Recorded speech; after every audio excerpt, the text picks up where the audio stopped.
régulièrement sur la première place du podium des meilleures banques en ligne et même des meilleures banques en général. On dit d'elle que c'est la banque même qu'on a envie de recommander. Aujourd'hui, on parle de Boursorama. Salut, c'est Alban et je vous souhaite la bienvenue sur ma chaîne. Vous le savez, il y a quelques temps de ça, j'avais fait une vidéo sur ma banque ING et je vous avais également dit que j'avais une autre banque qui s'appelait Boursorama, une autre banque que j'affectionne tout particulièrement et dont je vais vous parler aujourd'hui dans cette vidéo. Avant d'aller plus loin, je vous invite bien évidemment à vous abonner à la chaîne pour pouvoir être informé dès lors qu'il y aura du nouveau contenu publié. Si vous souhaitez ouvrir un compte dans une banque en ligne, que vous souhaitez profiter d'une prime de parrainage et par la même occasion soutenir cette chaîne et me soutenir pour le travail que je fournis, je vous invite et je vous serai très reconnaissant d'utiliser mes liens de parrainage qui sont situés dans la description de cette vidéo. Allez, je vous embête pas plus longtemps, on est parti, allons voir ensemble si, oui ou non, Boursorama c'est vraiment la banque qu'on a envie de recommander. Alors déjà, Boursorama, qu'est-ce que c'est? Bon, c'est une banque, ça je vous apprends rien, c'est une banque en ligne. Et c'est également une filiale de la banque, la Société Générale. Donc ça, vous connaissez peut-être un petit peu mieux, parce qu'en France, c'est une des plus grosses banques, tout simplement. Autant dire que c'est quelque chose de lourd, c'est quelque chose de solide, et donc potentiellement relativement fiable. Je sais que quand on ouvre un compte dans une banque en ligne, on peut souvent se dire « Oui, mais je ne sais pas où je vais, c'est qui cette banque, je ne les connais pas ». Bon, là pour le coup, vous voyez, c'est vraiment... Boursorama, c'est une grosse banque derrière, c'est la Société Générale, donc il n'y a pas tellement d'inquiétude à avoir à ce niveau-là. Il faut savoir également que Boursorama, c'est tout simplement la première banque en ligne en termes de nombre de clients. Aujourd'hui, elle doit avoir quelque chose comme pas loin de 2 millions de clients si elle ne les a pas dépassés, ce qui est juste énorme pour une banque en ligne, hein, c'est vraiment monstrueux. Je ne parle pas de la Société Générale, hein, je parle vraiment que de Boursorama. Donc voilà, à ce niveau-là, je pense qu'ils savent un petit peu de quoi ils parlent et ils savent où ils vont. Bon alors c'est bien beau tout ça, mais bon, ça reste qu'un descriptif. Finalement, moi, quelle est mon expérience avec Bourso? Qu'est-ce que j'en pense? Parce que ça fait plusieurs années que je suis client chez eux, plus longtemps même que chez ING, parce que Boursorama, c'est la première banque en ligne à laquelle j'ai souscrit. C'était voilà, la banque de transition pour moi, c'est quand j'ai arrêté les banques physiques, je suis passé chez Boursorama. Donc autant dire que ça fait un petit moment que j'y suis, et j'y suis toujours. Mais on va voir pourquoi. Déjà, le premier avantage de Boursorama par rapport à ses concurrents, c'est qu'elle a une offre très large. Déjà, ne serait-ce qu'au niveau des comptes bancaires. Vous avez la possibilité de souscrire à 4 offres différentes. Vous allez avoir la carte ou avec la carte Welcome, ou avec la carte classique, ou avec la carte Visa Premier, ou alors avec la carte Ultime. Autant dire que ça fait déjà un panel assez large, et surtout, vous allez voir, ça peut correspondre à plein de profils différents. La première offre avec la carte Welcome, je ne vais pas tellement rentrer dans le détail parce que c'est une offre qui est assez peu intéressante à mon sens pour un compte courant, pour la vie de tous les jours, parce que alors c'est une offre sans condition de revenu, hein, il n'y a aucun problème, la carte est gratuite, il n'y a pas de condition de revenu, mais en contrepartie vous êtes limité à 400 € de paiement avec votre carte par mois, donc un petit peu chaud quand même pour en faire une banque principale avec juste un compte Welcome. Donc voilà, ça c'est pour l'offre Welcome, au moins vous savez qu'elle existe.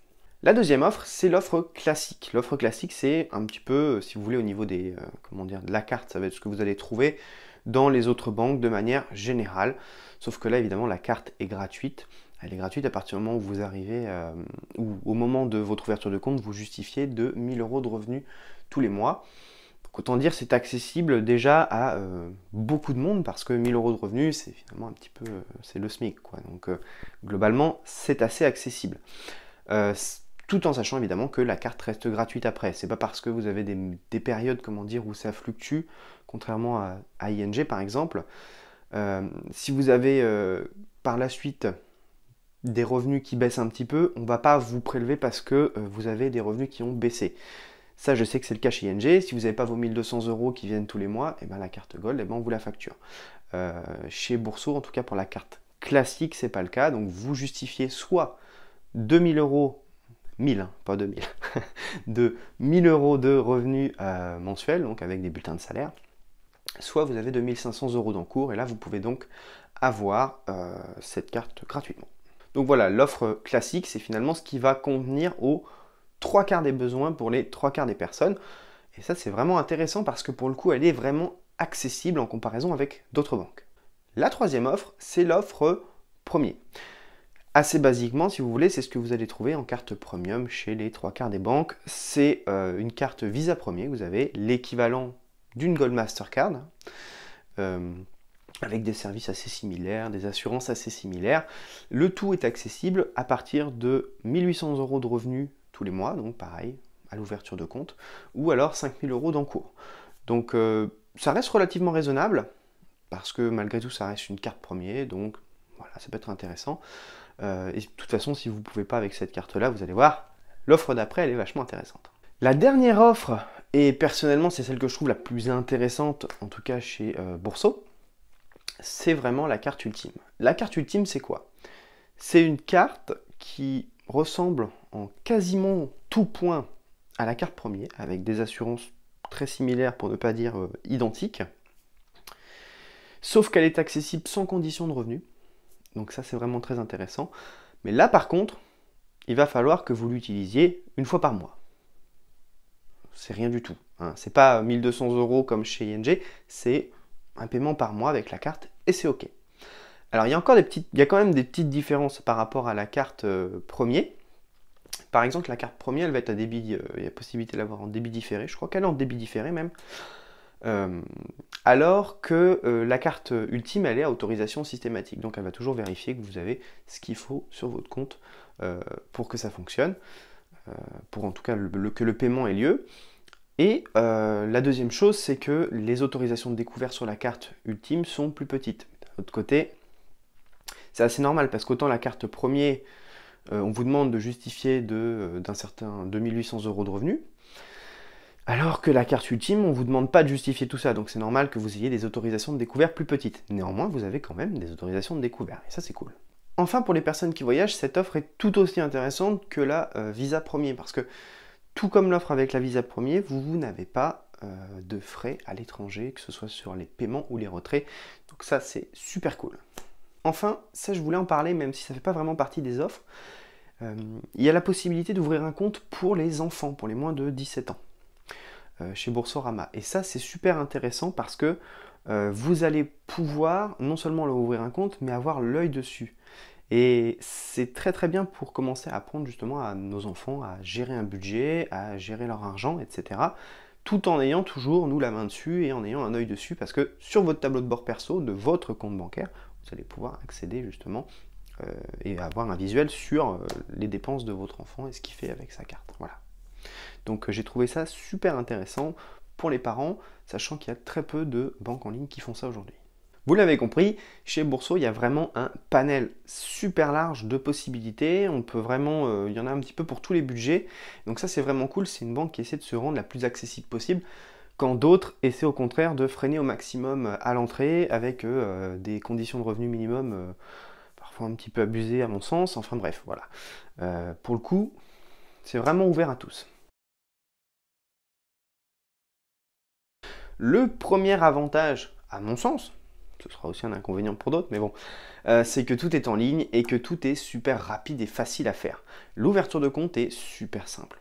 C'est, je crois, celle que j'ai trouvée la plus simple. Tout se fait en ligne, il n'y a aucune complication. C'est vraiment fait très très rapidement. De même pour la gestion de votre compte, de votre carte, tout se fait via l'application mobile. Ça se fait même très simplement et ça, c'est vraiment super bien. Concernant l'application, justement, ça c'est pour moi le deuxième point positif, même si c'est vrai que ça s'imbrique un peu avec le premier, je vous l'accorde. Cette application, pour moi, c'est juste une des meilleures. Je la trouve ergonomique, accessible, pour avoir testé par exemple celle d'ING qui, bon, des fois est toujours un peu limite, ça marche pas toujours. Chez Boursorama, l'application elle est super rapide. Vous pouvez tout faire dessus, pour ainsi dire tout faire. Parce que il y a des petites choses, mais on y reviendra dans les points négatifs. Globalement, c'est une des meilleures applications mobiles et une des plus pratiques. Vous pouvez gérer votre carte, vos RIB, tous les grands classiques quoi qu'on trouve chez les autres, mais vous pouvez aussi gérer la bourse, parce que vous pouvez aussi ouvrir un compte, un compte titre chez Bourso, ça n'y a pas de souci, ou une assurance vie, etc. Donc tout peut être fait sur votre application mobile et ça c'est vraiment vraiment pratique. Autre point positif et non des moindres, puisque finalement c'est aussi et surtout pour ça qu'on passe sur des banques en ligne, les frais. Pour les frais, pour faire simple, Boursorama en 2020, ça a été encore une fois élu la banque la moins chère. Voilà. Il n'y a pas, a priori, c'est la moins chère hein, dans tous les comparatifs. Donc, en tout cas, tous ceux que j'ai pu voir, hein, si vous en avez d'autres en contre-argument, n'hésitez pas. Mais voilà, a priori, si vous cherchez la banque la moins chère, ben, c'est celle-là aussi. Donc, voilà. Le service client maintenant. Alors pour moi ça a été un point positif, pour d'autres c'est un point négatif, mais vous savez, c'est toujours pareil, essayer de me trouver une seule banque sur laquelle il y a des, comment dire, des avis positifs sur internet. J'en ai pas trouvé beaucoup. Enfin j'en ai trouvé aucune en fait. Que ce soit les banques, les assurances, voilà, parce que finalement les seuls gens qui s'expriment, qui vont donner leur avis sont en général des personnes qui ne sont pas satisfaites sur ce genre de choses. C'est pas un produit, donc généralement les services comme ça, on n'a pas tendance à dire ouais génial, j'adore ma banque. Non, on va plutôt aller gueuler quand ça va pas. Petit aparté, sachez également que Bourso a été élu numéro 1 relation client dans le secteur de la banque. Je ne sais pas ce que ça vaut, je ne sais pas ce que ça veut dire exactement, mais voilà, c'est ce qui est marqué, donc je vous le dis, au moins vous le savez. À titre perso, j'ai eu une bonne expérience avec le service client. J'ai eu à le contacter une seule fois. Et pour vous la faire court, c'était au moment de l'ouverture de compte. Quand j'ai voulu ouvrir mon compte, j'ai eu un petit souci, ça a été un peu plus long que prévu pour la simple et bonne raison que ma carte d'identité était arrivée à expiration. Et j'ai les anciens permis de conduire, donc ça n'était pas valable comme justificatif d'identité. Il a donc fallu, comment dire, que je refasse faire une carte d'identité, donc mon ouverture de compte a été mise en suspens pendant 2 ou 3 mois. La petite complication qu'il y avait eu, c'est qu'au moment de mon ouverture de compte, j'avais j'avais souscrit justement à une période de la fête des mères, je crois, et il y avait une offre avec justement une prime de bienvenue qui était beaucoup plus intéressante pour les nouveaux clients. Mon ouverture de compte ayant été retardée, quand mon compte s'est ouvert, j'ai pas eu cette prime parce que justement, mon compte avait été ouvert bien après. Je les ai donc contactés par mail, je leur ai expliqué la situation, 2 jours après j'avais l'argent. Donc voilà, c'est la seule fois où j'ai eu à avoir affaire à eux. Et puis ça s'est passé sans accroc, ils n'ont même pas cherché à dire oh bah non, on va pas. Non, bah, ils m'ont donné l'argent, il n'y a pas eu de souci. Donc personnellement, j'ai pas eu de souci avec ça. S'il y a une fois où je les ai eu au téléphone, et ça s'est très bien passé également, je les ai eu rapidement, plus rapidement que mon conseiller CIC à l'époque. Voilà, à titre perso, j'ai pas eu de problème avec le service client. Comme toujours, hein, évidemment, peut-être que vous avez eu une mauvaise aventure avec le service client. Si c'est le cas, n'hésitez pas, partagez-le dans les commentaires, hein, qu'on soit un petit peu au courant. Il faut comment dire, avoir le plus d'avis possible, c'est toujours plus intéressant. Enfin, le dernier gros point positif pour moi, et ça, j'ai trouvé ça intéressant, parce que c'est quelque chose qui me manquait qui me manque chez ING, c'est les possibilités de crédit et de services annexes chez Bourso. Les possibilités de crédit, vous avez du crédit IMO, du prêt personnel, vous avez à peu près tout ce que vous voulez, vous avez également de l'assurance, assurance vie, de la prévoyance, vous avez de la bourse, pour ceux qui veulent faire de la bourse. Donc, pour ainsi dire, tous les services dont vous pourriez avoir besoin, pour ce qui est au niveau de la banque en tout cas, bah, c'est dispo, c'est possible d'y accéder, et de manière assez simple. Donc, pour moi, ça, c'était un gros point positif, parce que je sais que chez ING, par exemple, je sais plus c'est quel type de crédit, mais à un moment donné je voulais faire un crédit chez eux et puis j'ai pas pu le faire parce que finalement ça ils faisaient pas. Voilà, ils faisaient du crédit IMO mais je crois que c'était tout à ce moment-là. Donc voilà, chez Bourso pour le coup ils ont vraiment une vaste gamme de services et ça c'est très cool. Bon, on y arrive quand même. Les points négatifs, parce que là vous allez vous dire mais c'est bien, tu les brosses dans le sens du poil, mais il y a quand même des points négatifs. Oui, il n'y en a pas beaucoup mais il y en a quand même et on va les énumérer, on va voir ça tout de suite. Le premier point négatif, qui était aussi dans les positifs, comme je vous l'ai dit, c'est le fait que ce soit une banque en ligne. Bon, ça, c'est pas forcément inhérent à Bourso. Encore qu'ils ont des concurrents qui arrivent à faire différemment là-dessus. Mais, eh bien, c'est les inconvénients de la banque en ligne pure, si j'ai envie de dire. Parce que, si vous avez besoin de déposer de l'espèce, voilà, ça va être très très compliqué. Si vous avez besoin de déposer les chèques, c'est possible. Vous pouvez faire votre remise de chèque en ligne, mais au final, il faudra quand même envoyer le chèque par la poste, mettre un timbre. Donc ça, c'est relou aussi parce que faut payer le timbre. Et puis, pour peu que vous encaissiez beaucoup de chèques, ça va très très très vite devenir pénible. Donc très concrètement, si vous avez beaucoup de chèques à encaisser, je ne vous conseille pas du tout d'aller chez Boursorama. Le deuxième point négatif, alors là vous allez me dire, bon, c'est vrai, c'est un petit détail, mais moi, c'est un truc qui m'avait plu chez ING pour le coup, c'est la possibilité de pouvoir personnaliser son code de carte. J'avais trouvé ça cool parce que du coup ça me permet de mettre un code que je retiens facilement. Et chez Boursorama, on peut pas. On peut consulter notre code, mais on peut pas le changer. Ou en tout cas, j'ai pas trouvé comment faire. J'ai eu beau chercher, a priori, c'est pas possible. Donc ça, pour moi, c'est voilà, c'est pas grand-chose. Mais bon, c'est un petit point négatif, ça mérite d'être notifié quand même. Enfin, le dernier gros point négatif pour moi, mais là, c'est pas inhérent non plus à Bourso, mais à la banque en ligne en général. Ben, c'est sûr que si vous n'êtes pas à l'aise avec les nouvelles technologies, vous allez être embêté. Parce que très concrètement, tout se fait depuis votre ordinateur ou votre smartphone.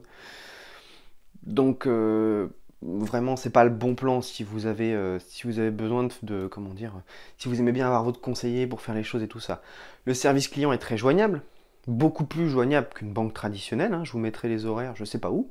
Je vais vous montrer, c'est vraiment impressionnant. On peut les joindre vraiment à beaucoup d'heures. Je sais que moi, ce qui m'énervait dans ma banque traditionnelle, c'est que mon banquier finissait le boulot avant moi. Donc, j'arrivais jamais à l'avoir au téléphone, c'était pénible.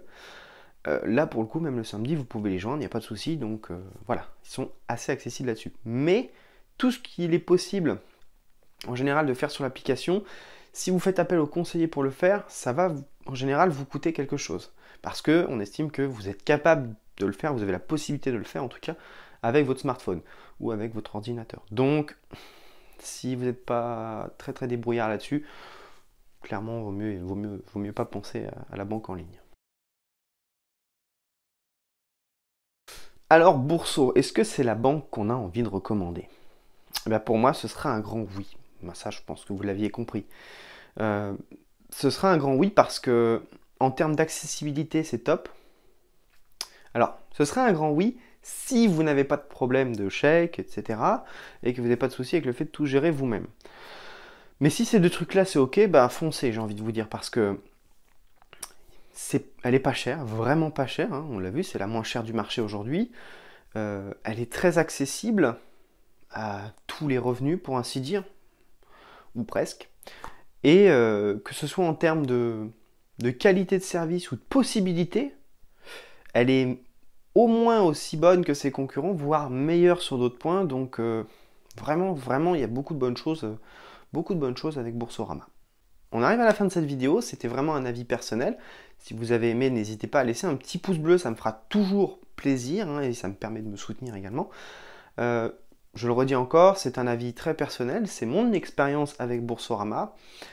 Si votre expérience a été différente, n'hésitez pas à la partager dans les commentaires, c'est toujours intéressant. Ça permet d'avoir différents sons de cloche et ça c'est toujours important. De même, cet avis n'est peut-être pas assez complet, il est relativement condensé. Le but c'est de vous donner un avis rapide sur la banque. Si vous avez d'autres idées, de choses que vous aimeriez que je développe, n'hésitez pas à le partager également dans les commentaires, à me faire des petites mentions pour me signifier, voilà, ce serait cool que tu traites ce sujet-là ou ce sujet-là, ce sera avec plaisir que je le ferai. Je vous dis à très bientôt pour une prochaine vidéo et d'ici là, prenez soin de vous.